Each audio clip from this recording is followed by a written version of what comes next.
This nugget, focused on the project lifecycle, explains the relationship between project management, what we're going to do as project managers to ensure our project delivers on time, on budget, to customer satisfaction, and actual project delivery, the detailed tasks that our team are going to undertake to produce the actual project results.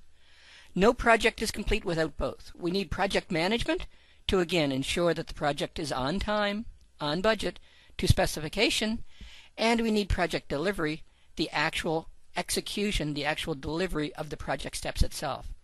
In terms of order of magnitude, there will be far more effort placed into the project delivery component of our project. This is where the entire team works. Project management is the oversight that we, the project managers, and our project team leaders will do to ensure that the project is delivering on time.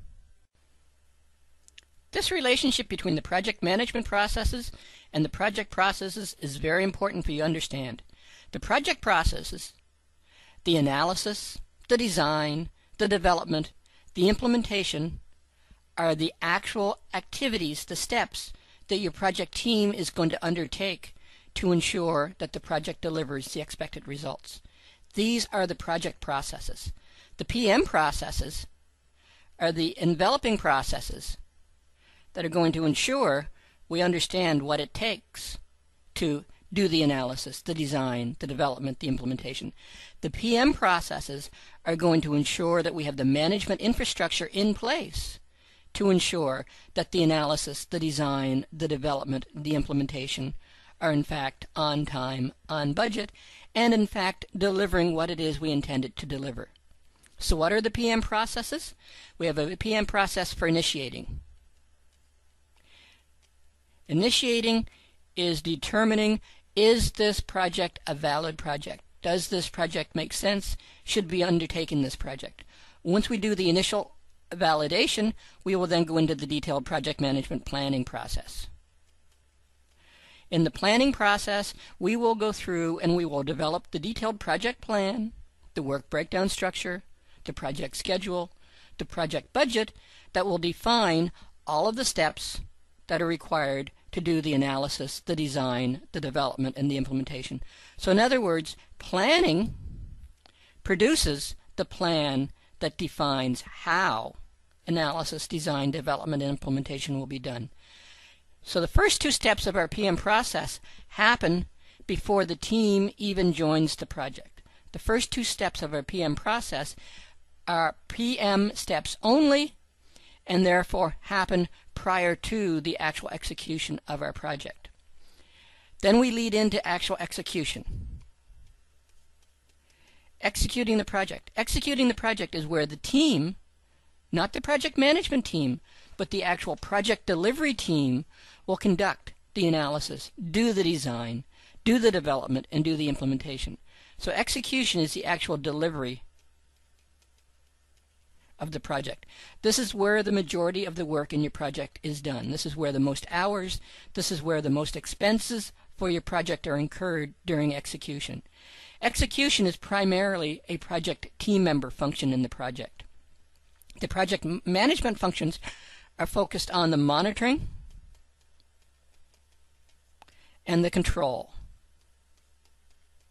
The monitoring and control is where you, the project manager, and your project management team will ensure that we are in fact on time, that we are in fact on budget,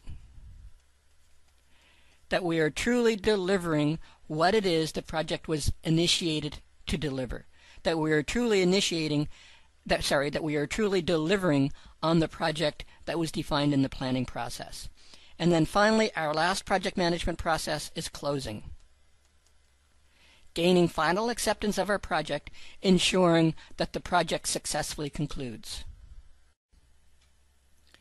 I've redrawn this slide to try to put the relationship between the PM processes and the project processes in better perspective. If you look at it from the total lifecycle view, the total lifecycle view begins with initiating, validating that the project makes sense, moving into planning, where you develop the detailed plan, the schedule, the budget for the project itself, and in the planning process you identify the tasks required to complete analysis, design, development and implementation. Then you lead into project delivery, where you lead into the project management process for executing, which is where the actual work for the project is done. And then finally into closing, where the project is completed, final acceptance is given by the business unit. Overriding all of that, monitoring and controlling all of that, is the PM process for monitor and control. So monitor and control begins when the project is actually initiated, so that we're ensuring the planning process itself is on track and delivering what is expected. As well, monitoring and control is active throughout the entire project delivery process, where each and every team member is responsible for contributing their piece of the information, their project status, their progress reports, into the monitoring and control process, so that the project management team can assess how well the project is doing, so that the project team can validate that the project is in fact on track and delivering to expectations. The PMBOK guide deliberately refers to the project management components, initiating, planning, executing, monitoring, and controlling, and closing, as process groups, not life cycle activities. Why?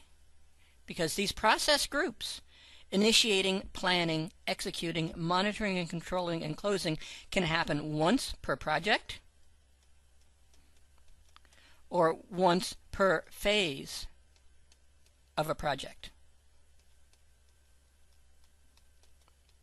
So if you're dealing with a very large, complex project, where each phase of your project life cycle, analysis, design, development, etc., are very large, many months long, it's quite likely that you will be doing an initiating phase for the analysis, initiating process for the analysis phase, a planning process for the analysis phase, separate executing, monitoring, and controlling for the analysis phase, and then you will restart the entire process for the design stage. So you will reinitiate the project at the beginning of the design. You will reassess the feasibility of the project based on the new information that you have at the end of analysis. How large, how complex is the project going to be? Is the cost-benefit statement for the project still intact? Does it make sense to proceed with the project knowing what we learned from analysis? Assuming the answer is yes, that the initiating phase still makes sense, you would go through and develop a detailed plan for the design stage. And then you would execute and monitor the design stage, and then finally close out the design stage saying, design is now done. It's time to move on to the next stage of the project, which would be development. And again, you would redo the initiation in development, validate based on the new information that you have, the new focus for the project. Does the project still make sense? And again, assuming it is yes, you will develop a detailed plan for development, execute, monitor, and control the development stage for your project, and then close. So it's very important that you not confuse the project management process groups, the project management process steps, the project management activities that you as a project manager must undertake to ensure your project is going to be successfully planned and managed with the actual project delivery life cycle. Because yes, for small, simple projects, you may only go through initiating, planning, executing, monitoring, and controlling once for the project. Or for larger, more complex projects, it's very likely, virtually mandatory, that you will go through initiating, planning, executing, monitoring, controlling, and closing for each stage of the project. Separate set of project management process groups for analysis, a separate set of project management process groups for design and development and implementation, so on. In order to better understand how the 5 project management processes, initiating, planning, executing, monitoring, and controlling, and closing, work in an overall project environment, and whether that is by phase or for the overall project itself, it's important to look at the level of involvement. So if we look at it over time and over level of effort, and we look at initiating. Initiating is very much an intense but short brief activity at the very beginning of the project where the initiation takes place. Up front, validating that the project makes sense, validating that there is reason and justification to produce the results of the project.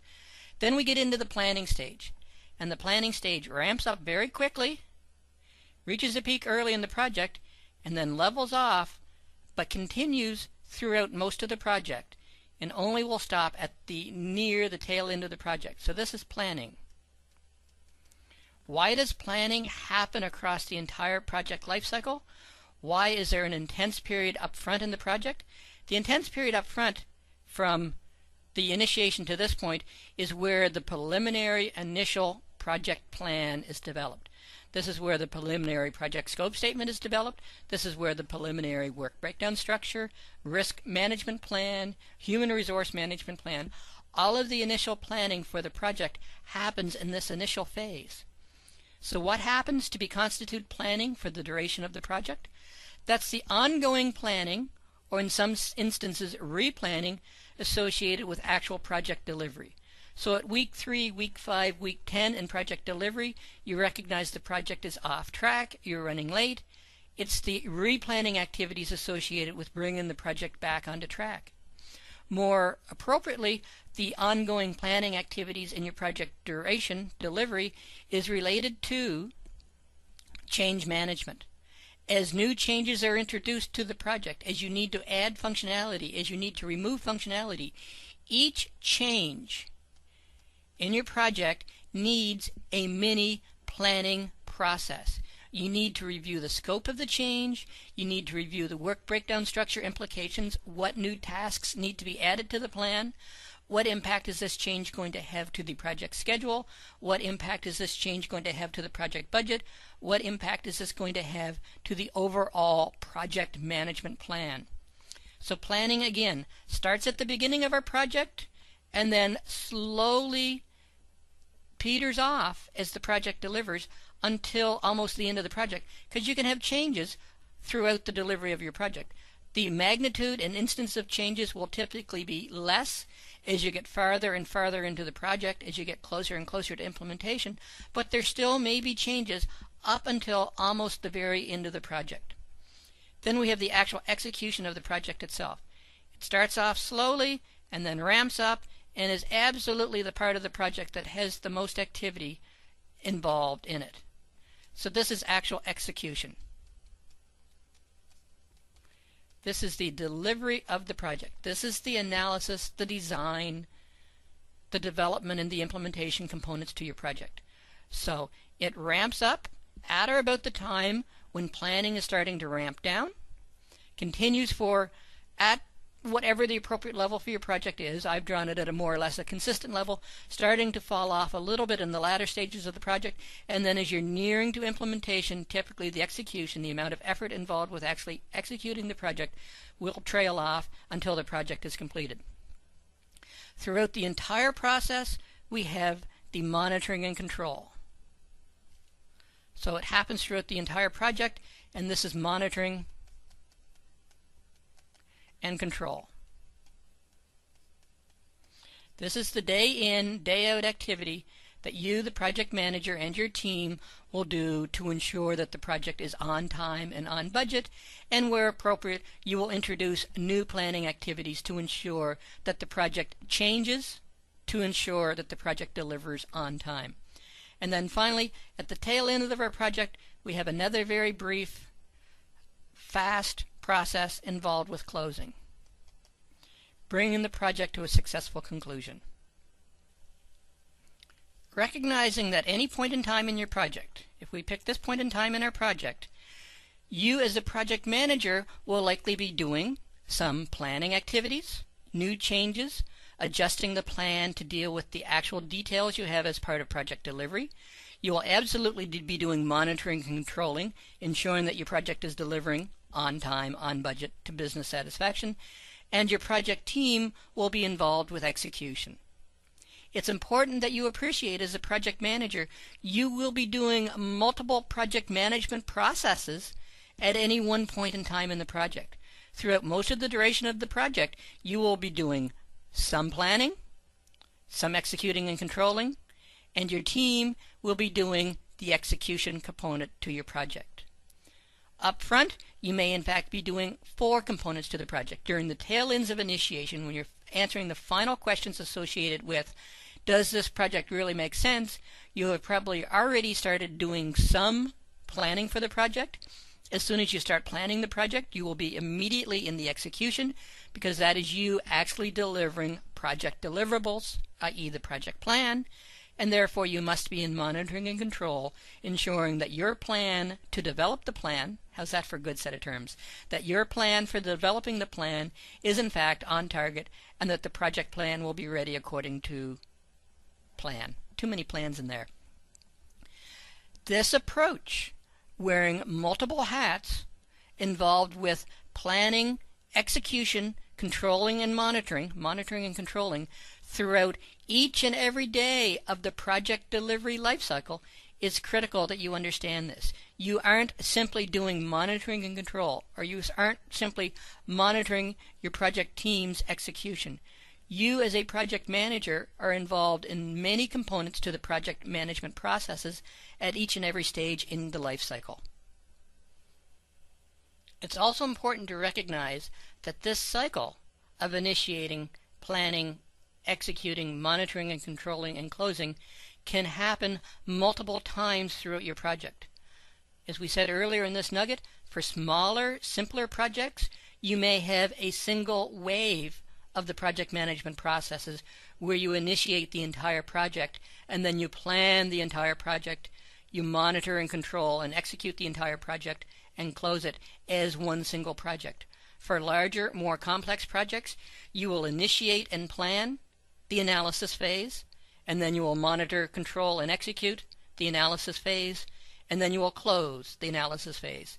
You will then go on and initiate the design phase, plan the design phase, execute, monitor, and control the design phase, and then finally close the design phase. Now, typically it's not as purely cyclical as that. During the latter stages of analysis, maybe at about this point in the timeline, you would actually be going back and starting the initiation and saying, we are almost finished analysis. It's time to initiate design. Based on the information we now know, redo the cost-benefit analysis, revisit the business statement to validate that yes, this project still makes sense based on the new information we have about the project size, the project scope, and the project benefits. Is it worthwhile continuing to the next phase? Assuming the answer is still yes, you will then go on and do the detailed plan for the next phase, and then the team, by this point in time, you'll have gone through and done the closing for the preceding phase, and you're ready to actually bring the team in and begin the execution of the next phase for your project. So these project management process groups can be repeated throughout multiple phases of the project depending on how the overall project structure is defined. Having the project management processes iterated several times through the project, once for analysis, once for design, once for development, provides many additional values to the project and to project management. Primary to that is revalidation of the project. At the end of an analysis, as a result of going through initiation one more time, you revalidate the project. Does the cost-benefit statement for the project still hold? As a result of the new information that we have from analysis, is the project going to take longer? Is the project going to cost more? Is the project going to produce the same benefits the project was originally anticipated for? By revalidating the project, by addressing the appropriate kill points at the end of each phase of the project, allows the organization to ensure that ongoing investment in the right projects is done, and that the inappropriate projects, the projects that don't pass the revalidation process, are killed at the appropriate points. There is no shame, although a lot of people believe there is shame, of being a project manager for a project that gets killed after the first phase or the second phase. I would like to suggest just the opposite. There's actual pride in having a project that is killed after the first phase. As a result of you doing your job as a project manager, going through and revalidating the project, recasting the costs, re-evaluating the benefits, re-ensuring, revalidating that the organization should continue to invest in this project ensures that you're not pouring good money into a bad project. Revalidating of a project and killing projects where appropriate should not be considered of wasting the $20,000 or $50,000 or $75,000, whatever it was invested in the first phase of the project. It's not wasting that money, it's ensuring that you're not wasting the subsequent $75,000 or $100 or $250 or whatever the subsequent cost for the project would be. So you're revalidating the project and ensuring that your organization is investing in only the right projects, and that only the right projects proceed past each of the kill points, each of the multiple iterations of project management.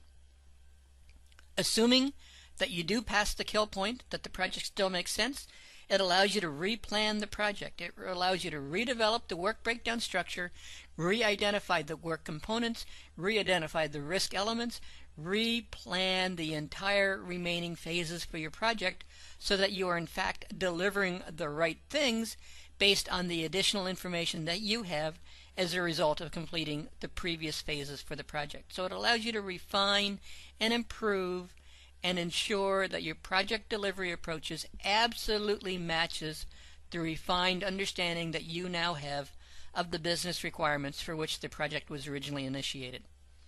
And of course, as a result of replanning, you can introduce improvements into your project. Whatever process improvements you identified through the previous phases, whatever process improvements your organization has identified as a result of ongoing project delivery can all be built into the next iteration of your project management process, the next iteration of initiating, planning, executing, monitoring and controlling, and closing of the project. This nugget focused on the project lifecycle, differentiating project management processes, which are initiating, planning, executing, monitoring and controlling, and closing, and the actual project delivery steps, the steps that the project team will be taking to deliver the project results, whether that's analysis, design, development, and implementation, as would be the case with an IT project, whether that is building a foundation, putting on floors, walls, roofs for the construction of a home. This nugget focused on the project management aspects, initiating, ensuring that the project makes sense, ensuring that the project has some form of validation, that the business managers in the company validate that this project makes sense, there is justification for this project to proceed. On through planning, where detailed project plans, complete work breakdown structures, project schedules, project budgets, risk management plans, quality management plans, etc. are developed to develop the strategy that will be used to actually deliver the project results. Into executing, where we actually do project delivery. Executing and project delivery could be considered to be one and the same. These are the actual steps undertaken by the project team to execute and deliver the project results, to deliver the expectations, to produce the products and results for the project. On through monitoring and control, which are the activities that we as the project management team participate in to ensure that the executing steps are acting, developing, being produced in accordance with the overall project plan. And monitoring and controlling includes the appropriate steps to review and revise the plan as appropriate to ensure that we continue to deliver the project on track, on budget, and on time. And finally, closing, to ensure that the project is properly closed, that lessons learned are gathered, and that the organization benefits from the lessons and experiences and reusable material that can be used from your project onto other projects. There are many steps associated with initiating through closing. The detailed steps related to each of the project management activity groups involved with initiating, planning, executing, monitoring, and controlling, and closing will be addressed through the nuggets contained within this series. This concludes our nugget on the project lifecycle. I hope this video has been informative for you, and thank you very much for viewing.